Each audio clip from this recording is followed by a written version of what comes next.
eletrocardiográfico, mas a magnitude dela já diminuiu, porque houve esse desvio.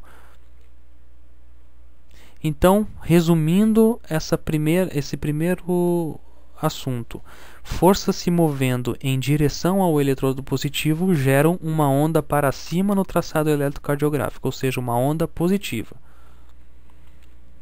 Agora, o nosso vetor resultante da atividade elétrica do coração, ele não está movendo nem em direção ao eletrodo positivo e nem ao negativo. Ele adotou agora uma trajetória perpendicular aos dois.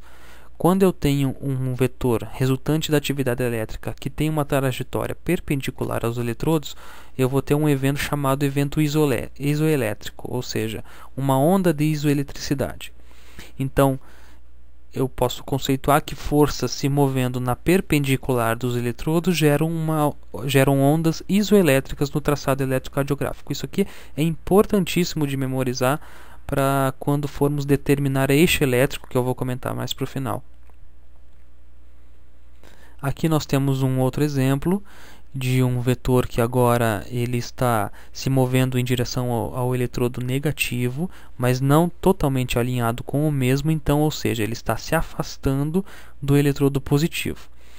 Como ele se afasta do eletrodo positivo, eu tenho a representação de uma onda negativa no traçado eletrocardiográfico. E a magnitude dessa onda não é grande, é pequena, porque ele não está totalmente alinhado com o eletrodo positivo, que é esse caso aqui. O vetor resultante da atividade elétrica agora ele está alinhado com o eletrodo positivo e se afasta do mesmo. Então eu tenho uma onda de maior amplitude e negativa, porque está se afastando. Então, forças que se afastam do eletrodo positivo geram uma onda para baixo ou uma onda negativa no traçado eletrocardiográfico. E também tenho que a magnitude das deflexões no eletrocardiograma é proporcional à espessura da parede muscular. Então, regiões onde eu tenha uma espessura muscular maior, eu tenho que o vetor resultante vai ter a tendência de ser naquele local. Vamos deixar então um pouco de lado o reservado que a gente viu sobre eletrograma e vetor cardíaco principalmente, e nos apresentar ao sistema de condução do ritmo cardíaco. Que sem o conhecimento deste, a gente não tem como progredir no estudo do eletrocardiograma. Então o coração ele é composto por fibras musculares combinadas com um sistema de condução elétrica especializado. Então aqui está as células marca-passo que eu comentei. Esse sistema de condução consiste em um nodo sinoatrial, tratos internodais, atriais, nodo atrioventricular, o feixe de His com os seus ramos esquerdo e direito e as fibras de Purkinje. O nodo sinoatrial é o marca-passo primário do coração e está localizado na parte superior do átrio direito, próximo à entrada da veia cava. A condução elétrica via todos os átrios ocorre via 3 tratos internodais, conhecidos como anterior, médio e posterior. Esses tratos ligam o nodo sinoatrial diretamente ao nodo atrioventricular, que é o próximo. O nodo atrioventricular ele fica no lado direito da parte superior do septo intercortical e continua como feixe de His. Esta comunicação é a única existente entre átrios e ventrículos. O feixe de His ele cursa ao longo das bordas do septo até a válvula aórtica, onde se bifurca, originando o ramo esquerdo e o ramo direito. O ramo direito do feixe de His ele segue via o septo, no lado direito do coração, até o músculo papilar. Uma rede de fibras de condução irradiam do ramo direito, estendendo-se até a borda da parede ventricular. E ao término do septo, o ramo dá origem à rede de Purkinje, rede de fibras de Purkinje, que são essas.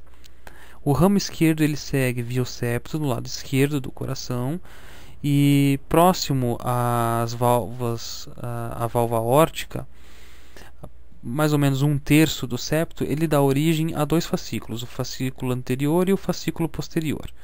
E no final do fascículo ele também dá origem às redes de Purkinje, assim como o ramo direito. Então o ramo direito e o esquerdo eles seguem até o final do septo interventricular e dão origem às fibras de Purkinje, que são distribuídas entre as fibras musculares pelo miocárdio. Bom, as células que fazem parte desse sistema de condução especializado do coração, todas elas possuem a propriedade de automaticidade, como eu comentei. No entanto, as células que se localizam no nódo sinoatrial, aquele no átrio direito, elas possuem uma capacidade de se despolarizarem antes das demais. Então elas são as verdadeiras células marca-passo, que num coração normal, elas dominam a frequência do marca-passo. A frequência de impulsos formados pelo nódo sinoatrial é de 60 a 180, confere 60 a 180 batimentos por minuto no cão adulto, e é mais rápida em gatos e filhotes, cerca de 120 a 240 por minuto. Vamos pensar que por algum motivo o nódo sinoatrial se tornou inativo, então um marca-passo abaixo dele se torna ativo. As células do nódo atrioventricular são as que possuem maior velocidade depois das células do nódo sinoatrial. Só que a frequência que as células do nódo atrioventricular conseguem manter é em torno de 40 a 60 batimentos por minuto. Agora, se além do nódo sinoatrial as células do nódo atrioventricular também ficarem inativo, as células da fibra de Purkinje são as próximas na sequência. Só que a frequência é ainda menor, cerca de 20 a 40 batimentos por minuto. O coração ele sofre influência do sistema nervoso também. Os ramos simpático e parasimpático do sistema nervoso autônomo são responsáveis pela inervação do coração. O sistema nervoso autônomo ele regula a frequência dos impulsos intrínsecos formados, ou seja, a frequência cardíaca, afetando os impulsos do sistema de condução do coração, influencia também na contratilidade de ambos os átrios e ventrículos. O impulso nervoso de ambos os ramos do sistema nervoso autônomo é mediado pela acetilcolina, seja em nível pré ou pós-ganglionar, para o ramo parasimpático. Já o ramo simpático, em nível pós-ganglionar, utiliza norepinefrina como neurotransmissor. Então, quem influencia quem? O sistema nervoso simpático, os nervos simpáticos inervam o nódo sinoatrial, os átrios, o nódo atrioventricular, o feixe de His e ventrículos. O resultado de sua inervação é a influência nos batimentos cardíacos, tendo uma ação então cronotrópica, assim como também na força de contração muscular, que nós chamamos de ação inotrópica. Já os nervos parasimpáticos, eles influenciam o nódo sinoatrial, átrios e o nódo atrioventricular. Então temos como nervo parasimpático o nervo vago direito e esquerdo, que possui distribuição variada. O direito afeta mais o nódo sinoatrial predominantemente, enquanto o esquerdo o nódo atrioventricular.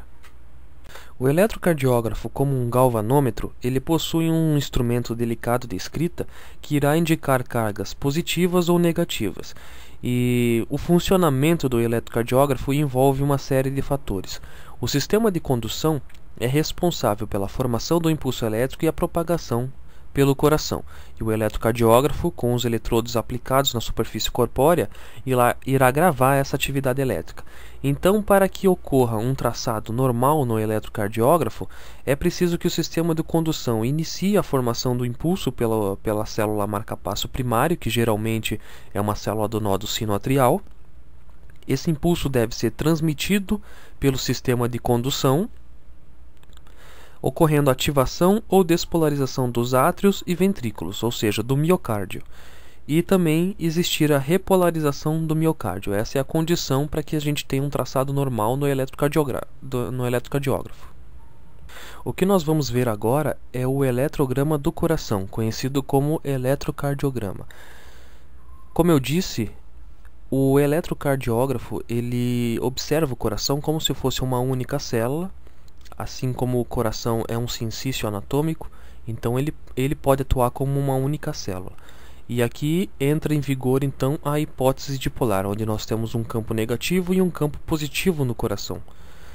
O impulso elétrico, a onda de despolarização, é distribuída pelo nódo sinoatrial, onde estão as células marca-passo primário.